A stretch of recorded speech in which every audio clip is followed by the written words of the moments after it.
Boa noite, pessoal, tudo bem? Então, vamos continuar a explicação da aula passada sobre os reinos africanos, tá? Vamos partir aqui da revisão, da onde eu parei a aula passada, né?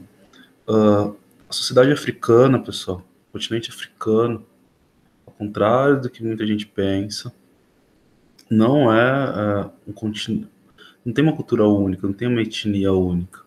Tem diversas etnias, diversos grupos, diversas formações políticas, sociais, culturais, né? Na aula passada também, quando comecei a explicar sobre a África, falei que a importância do estudo do continente africano, dos povos africanos, é que eles têm muita influência na sociedade brasileira. Para alguns linguistas, o termo português para definir a língua que é falada no Brasil é até errado, porque o nosso português é muito diferente do português de Portugal, porque o nosso português tem muita influência do Banto, do Yorubá e do Guarani, tá? Então, nosso português é um português da forma que é, porque ele é influenciado, tá? Ele foi influenciado por diversas culturas, e principalmente culturas africanas. Além disso, gente, além dessa influência na língua, na religião, na comida, na música, tava fazendo uma leitura aqui, é muito comum em comunidades, tal, bairros mais carentes, as pessoas, quando vão fazer uma laje, vão fazer obras na casa, faz um mutirão. Isso é um costume africano, que se mantém até hoje. Então, no nosso dia a dia ali, a gente temos várias influências africanas. Então, essa é a importância do estudo africano, tá? Eu vou tentar aqui falar da África de uma forma geral, continuando a explicação da aula passada, depois vou explicar dos reinos de forma mais específica, tá? Vamos lá, puxar aqui para ir acompanhando.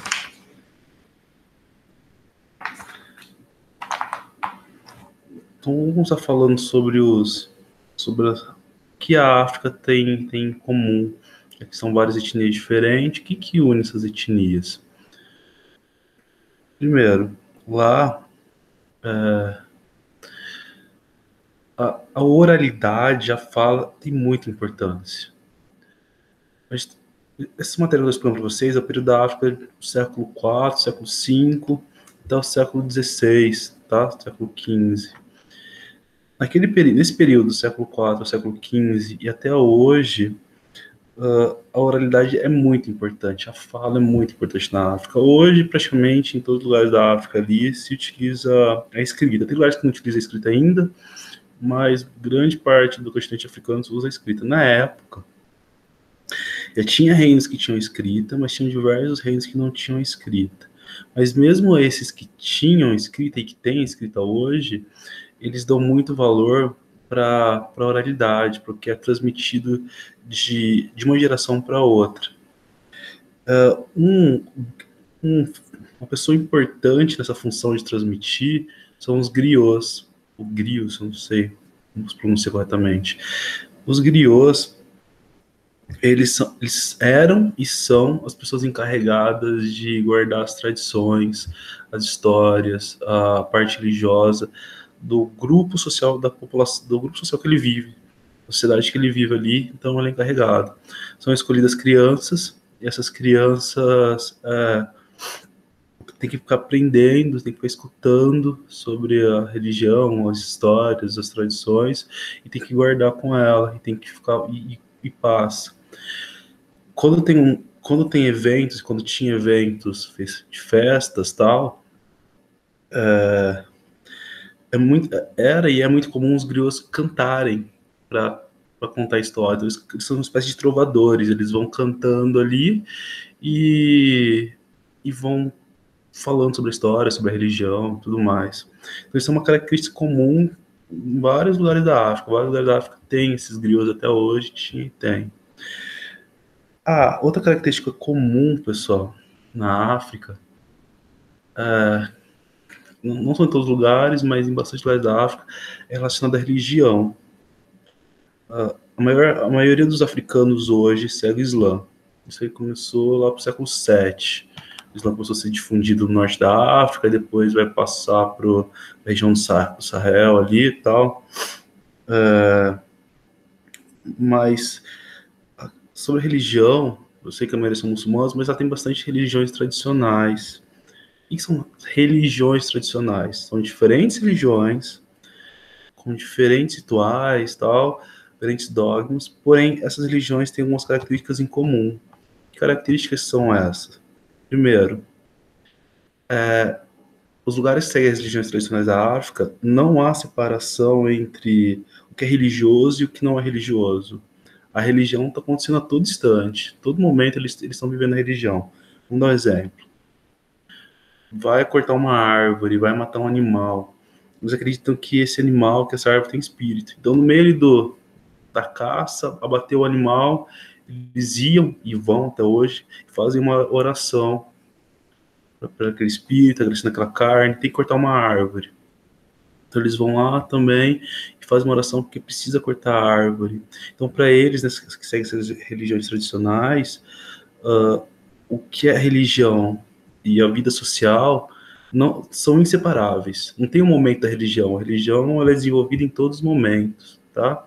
Então, isso é uma característica comum. Outra característica comum às religiões tradicionais. Eles adoram, cultuam os elementos da natureza.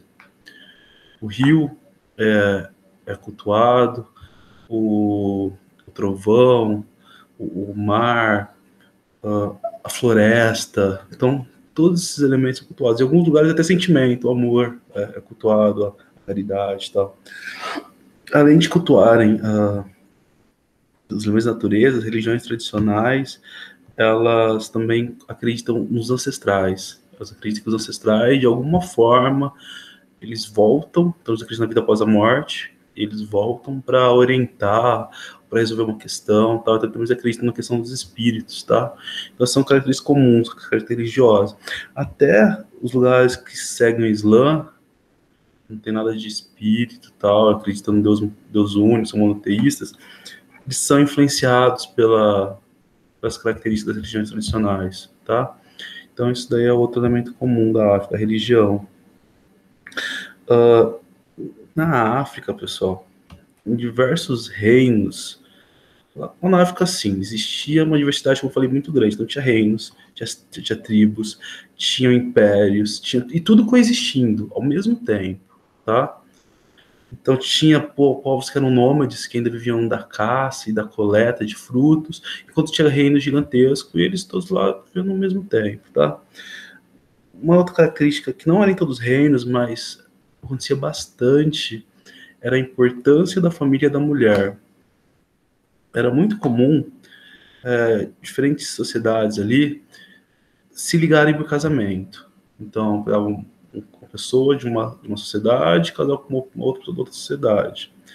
E quando isso acontecia, a linhagem da mãe era mais importante. Então, se ele tivesse ali, esse casal teve um filho, ele seria ligado à família da mãe, não do pai. Então, eles eram uma sociedade bastante ligada à questão feminina, tá? Então, isso é uma característica que não é em todos os lugares, mas era bem comum. Continuando aqui falando sobre a África, gente, aqui se eu esqueci de falar alguma coisa.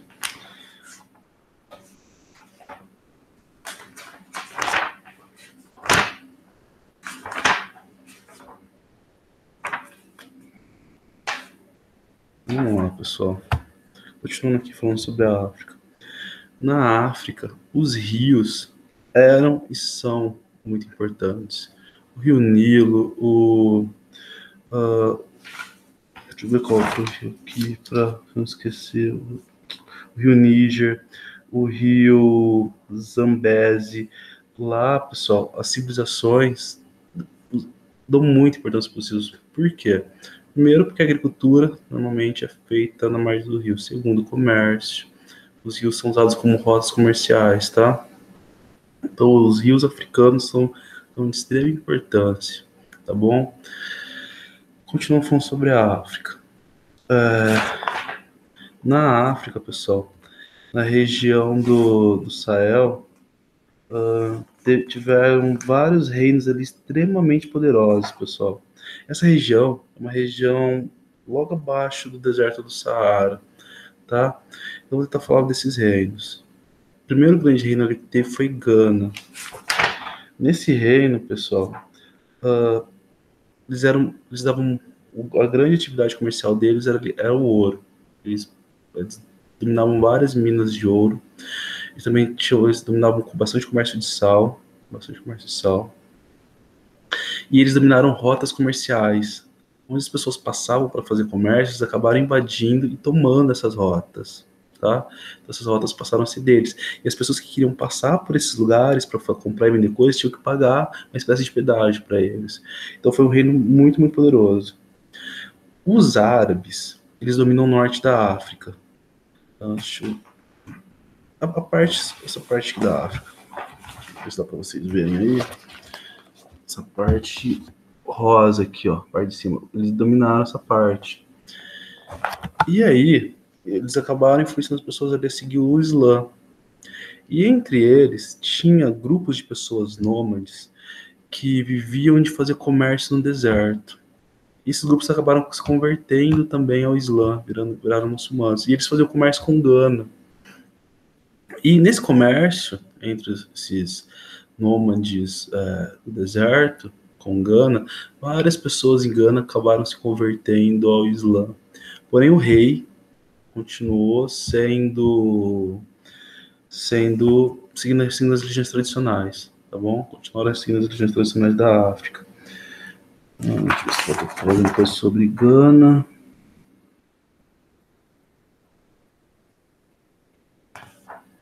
Por que Gana é destruída? Gana é destruída, pessoal, por causa desses nômades do deserto, chamados de berberes. Eles começam a invadir e lutar contra Gana. Um outro reino que era vizinho, que chamava Mali, percebe essa fraqueza pela luta e tal, e acabam se aproveitando, invadindo e dominando Gana. Tá? Então Gana começou a ter invasões de berberes, desses nômades. O reino vizinho vai e invade. Então aí o outro reino então, é Mali. Vamos falar sobre ele agora. Tá? Em Mali, pessoal, o primeiro grande rei é o Sudiata. Não sei se assim se pronuncia, é um nome meio complicado. Por que ele é o primeiro grande rei? Ele vai dominar Gana e ele vai começar a criar um império, tá? Gana, pessoal, também comercializava bastante ouro, porque eles vão dominar Mali. Mali também comercializava bastante ouro, porque vai dominar as minas de Gana. Também sal, também comercializava pessoas, escravos, bastante. E cobre, tá? Mali já vai ser um reino muçulmano, que o rei e a nobreza tal vão seguir o Islã. Só, pessoal, que esse Islã de Mali era um Islã sincrético. O que significa sincrético? Quando há mistura de religiões. É uma religião ali que tem influência de outra. Então, esse Islã, se vocês pegarem para ver o Islã de Mali, que Mali seguia, o Islã que era seguido pelos árabes, os dois acreditam num Deus, em Alá, no profeta, Maomé, no Corão, que é no livro, porém eles também têm alguns elementos de espírito, de dançar, de tal, que é ligado às religiões tradicionais. Então é a mesma religião, mas com traços diferentes, tá bom? Tem um fato importante, assim, uma curiosidade. Quem é muçulmano tem que ir uma vez na vida, pelo menos até Meca, que é a cidade sagrada para os muçulmanos, tal. E ela é no Oriente Médio, é longe da África, assim, é longe da África. E os reis de Mali que iam estar lá, eles eram recebidos com toda glória e tal. E um deles, o Mansa Musa, ele foi na cidade e levou muito ouro, levou muito escravo, e para demonstrar o poder que ele tinha, tá? Então, ele era um reino muito poderoso. Mali vai cair, pessoal, por brigas internas. Vai começar a ter brigas internas ali entre a nobreza, entre o rei e tal. Aí um outro reino estava se formando, que é Songhai, vai dominar Mali, tá bom? Então aí eles dominam Mali e Mali passa a ser destruída. Songhai, pessoal, também era um reino islâmico, também seguia os preceitos do Corão e tudo mais. Eles, pessoal, vai durar pouco, vai durar muito, muito pouco esse reino. Vai ser dos três, você vai ter o menor período. Por quê? Porque o rei de Songhai, ele vai tirar logo no começo tinha uma nobreza, as pessoas que governavam de acordo com a família que eles tinham. Porém, pessoal, ele vai tirar essas famílias poderosas, e vai pegar intelectuais, estudiosos, para eles começarem a ajudar ele a governar. Essas famílias vão ficar com raiva. Vai ter brigas internas ali que vai levar o reino de Songhai a enfraquecimento, tá? Outros reinos africanos, pessoal, isso aí não eram no Sahel.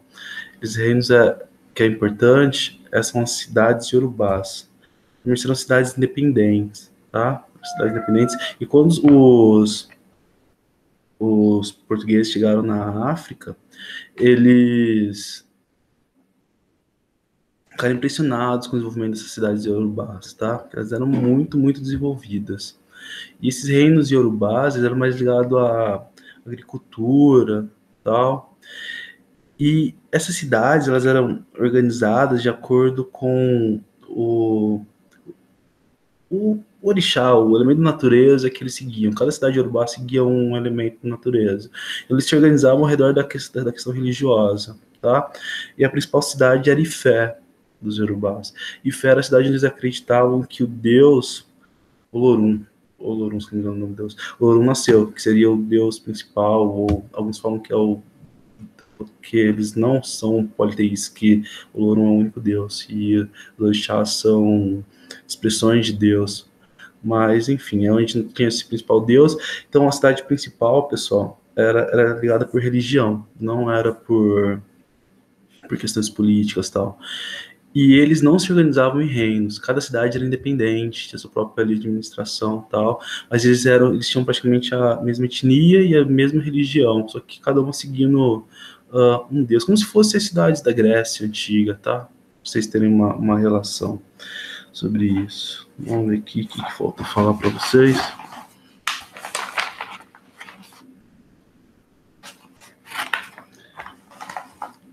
A influência científica dos africanos. Eu esqueci de falar isso. Os africanos, pessoal, foram os primeiros povos a inventar a escrita. No Egito na África, né? E lá foram os primeiros lugares a ter escrita. Outra coisa, conhecimentos médicos. Em diversos lugares da África tinha muitos conhecimentos médicos, medicinais. Matemática, era muito desenvolvida a matemática em alguns lugares, e a astronomia também, era muito desenvolvida, tá? Deixa eu ver se eu tô falando alguma coisa sobre essa parte aqui.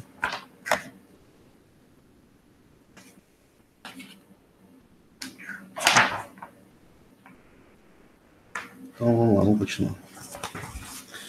Agora, uma coisa que é muito importante falar é sobre a escravidão. Há um erro enorme entre algumas pessoas que afirmam que na África já tinha escravidão e os portugueses só se aproveitaram dessa instituição já fixada. Não é tão simples assim. A escravidão africana não é igual à escravidão portuguesa ou à escravidão moderna. A escravidão que os europeus fizeram na África são duas coisas totalmente diferentes. Vamos entender, ó.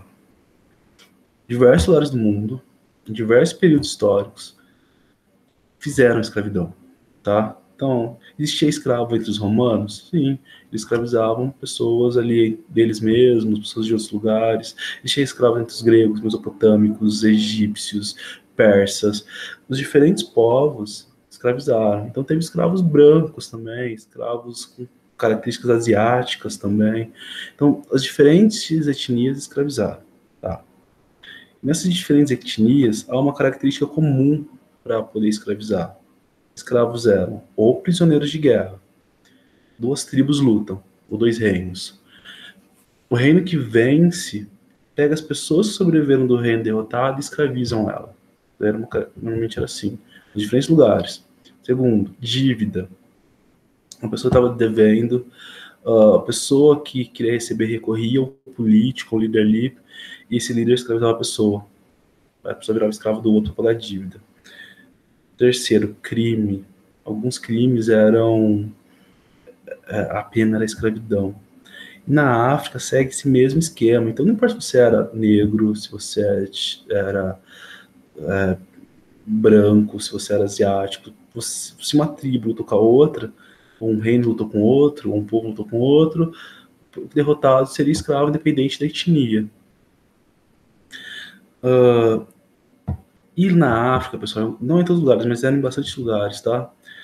A escravidão era difícil, a escravidão, né? Você tem que trabalhar, trabalho forçado e tal.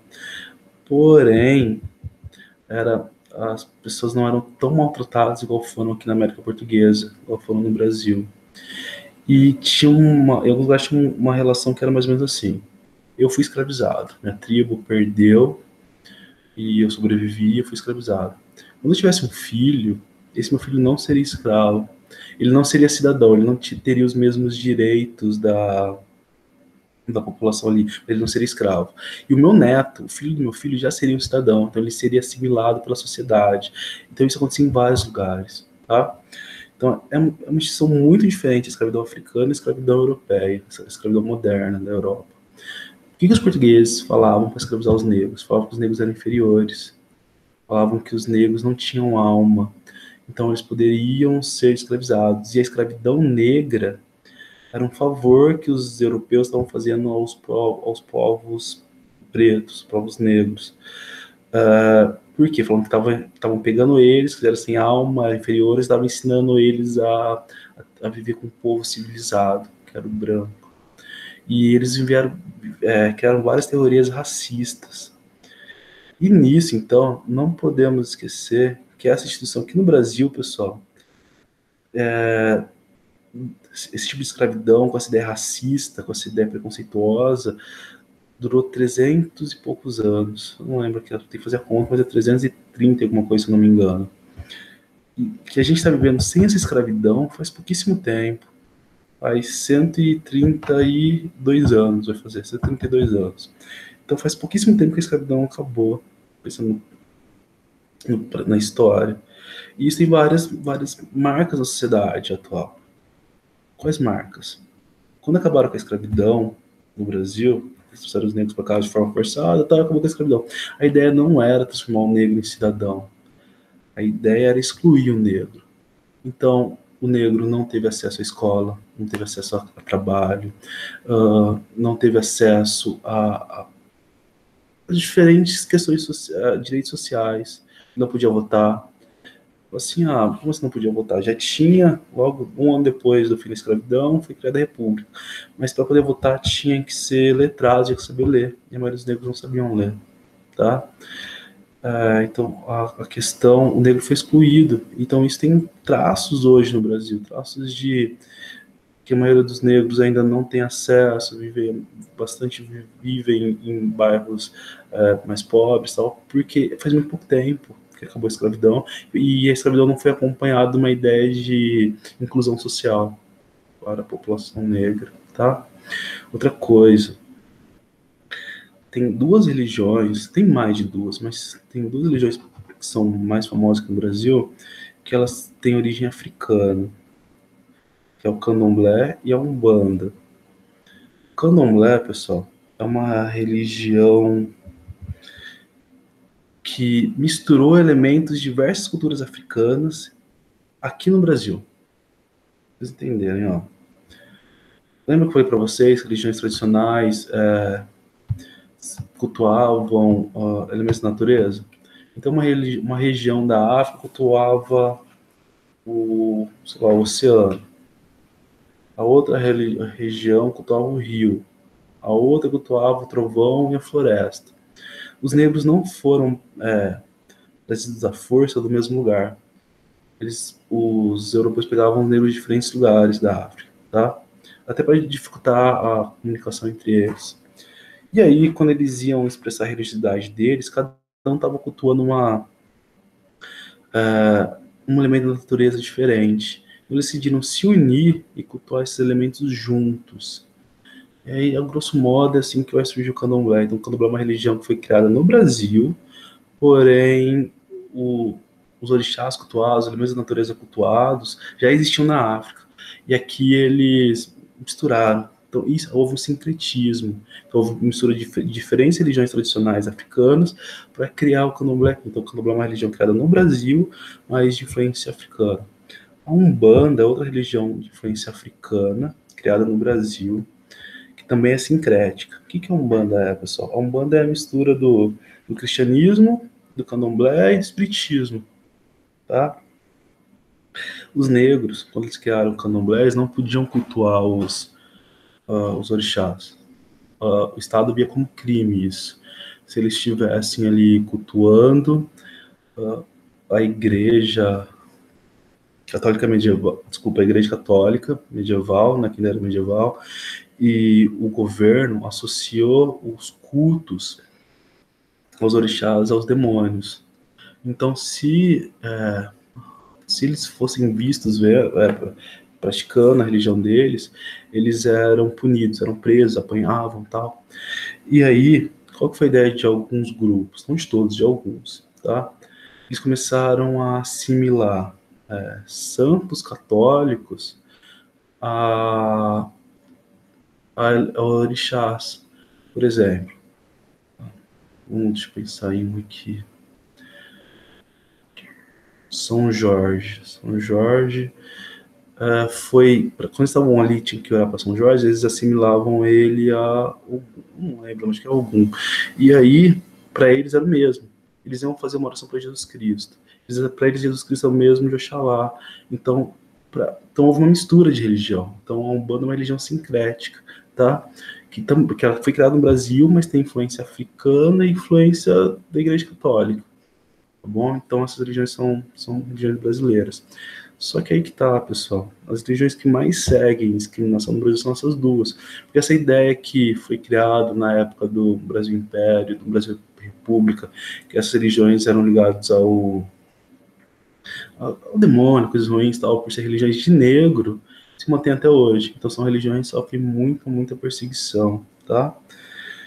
Para finalizar aqui, essa explicação foi longa, vieram africanos de vários lugares vieram africanos de vários lugares do continente, vários para o Brasil. Os arqueólogos não, os antropólogos, para deixar mais fácil de entender quem são esses africanos que vieram para cá, separaram eles em dois grupos, Yorubá e Banto. Qual foi o critério para separar eles nesses dois grupos? A língua. Eles fizeram uma divisão linguística. Na África, como eu falei, tem mais de 2.000 línguas, né? 2.000 etnias, mais de 1.000 línguas.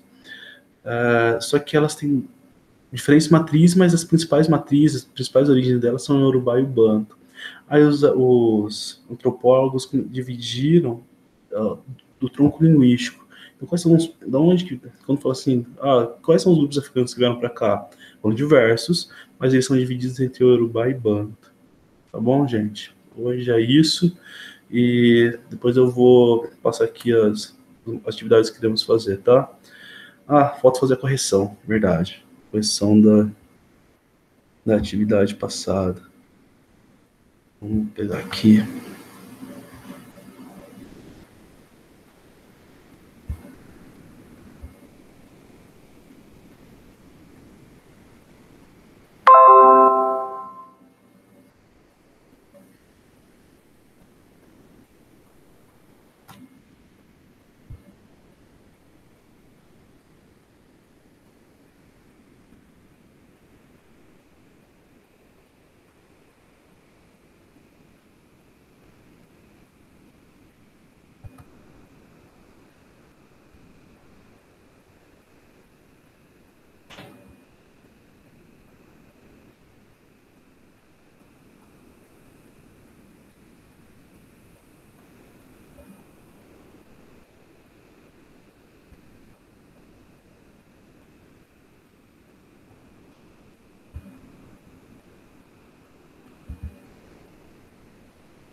Vamos lá, pessoal. Algumas religiões brasileiras de matriz africana apresentam sincretismo religioso. O que é isso? Sincretismo é quando a religião ela mistura elementos de outras religiões. Por exemplo, a Umbanda. A Umbanda, como eu falei, ela mistura elementos do cristianismo, candomblé e espiritismo. Então, é uma religião que é uma mistura ali de outras, tá bom? Então, isso é o sincretismo. Religiões sincréticas. Mistura diferentes religiões para formar uma outra. Pergunta 2. Qual que é a importância dos griots para o estudo das sociedades africanas? Os griots são as pessoas que deveriam e devem guardar as tradições, a história e tal. Então, para conhecer sobre eles, pessoal, eles são uma fonte muito importante, né? Eles têm muito conhecimento sobre o passado africano. Então, eles são uma fonte de estudo. É isso, tá? Agora, a pergunta 3 são várias perguntas. Então, lá, que grupos linguísticos africanos se destacaram entre os que foram trazidos para o Brasil a partir do século XVI? O Yorubá e o Banto, né? O que explica a vinda deles para cá? Os africanos foram trazidos de forma forçada, eles vieram aqui para trabalhar como escravos. Eles foram pessoas escravizadas que foram obrigadas a vir para cá. Então, eles vieram para cá por causa do sistema escravista. Agora, a expressão dos povos africanos aqui no Brasil, quais são? A língua, pessoal. Nosso português tem várias palavras que são de origem urubá e banto. Quiabo, moleque, cachimbo, são todas palavras que não tem no português de Portugal, tá? Mas tem um monte, dá pra fazer um dicionário sobre isso. A culinária. Hoje mesmo eu comi acarajé. Acarajé, pessoal, significa bolinho de fogo. É uma comida africana, tá? Tem várias outras. Vatapá, muqueca, várias outras. A música, pessoal, nossa influência musical, o samba, o rock, o funk, são todos que têm influência africana. A religião, tem duas religiões aqui que são. Tem mais de duas, eu falei de duas, mas tem várias religiões aqui no Brasil que têm origem ou têm influência da África, né? Contar história para dormir. Isso aí é um costume africano, pessoal. Até hoje, né? Que as pessoas vão lá e contam histórias e tal. Pergunta 4. Concepção de que todos os reinos africanos eram pobres está correta? Não, pessoal. Tinha reinos poderosíssimos, Mali, Songhai, Gana, extremamente ricos, tá? Hoje, a maioria dos africanos segue qual religião? São muçulmanos, tá? Seguem o Islã. 6. As características comuns entre as religiões tradicionais da África. Eles cultuam os elementos da natureza e também cultuam os ancestrais. É isso, tá bom, pessoal?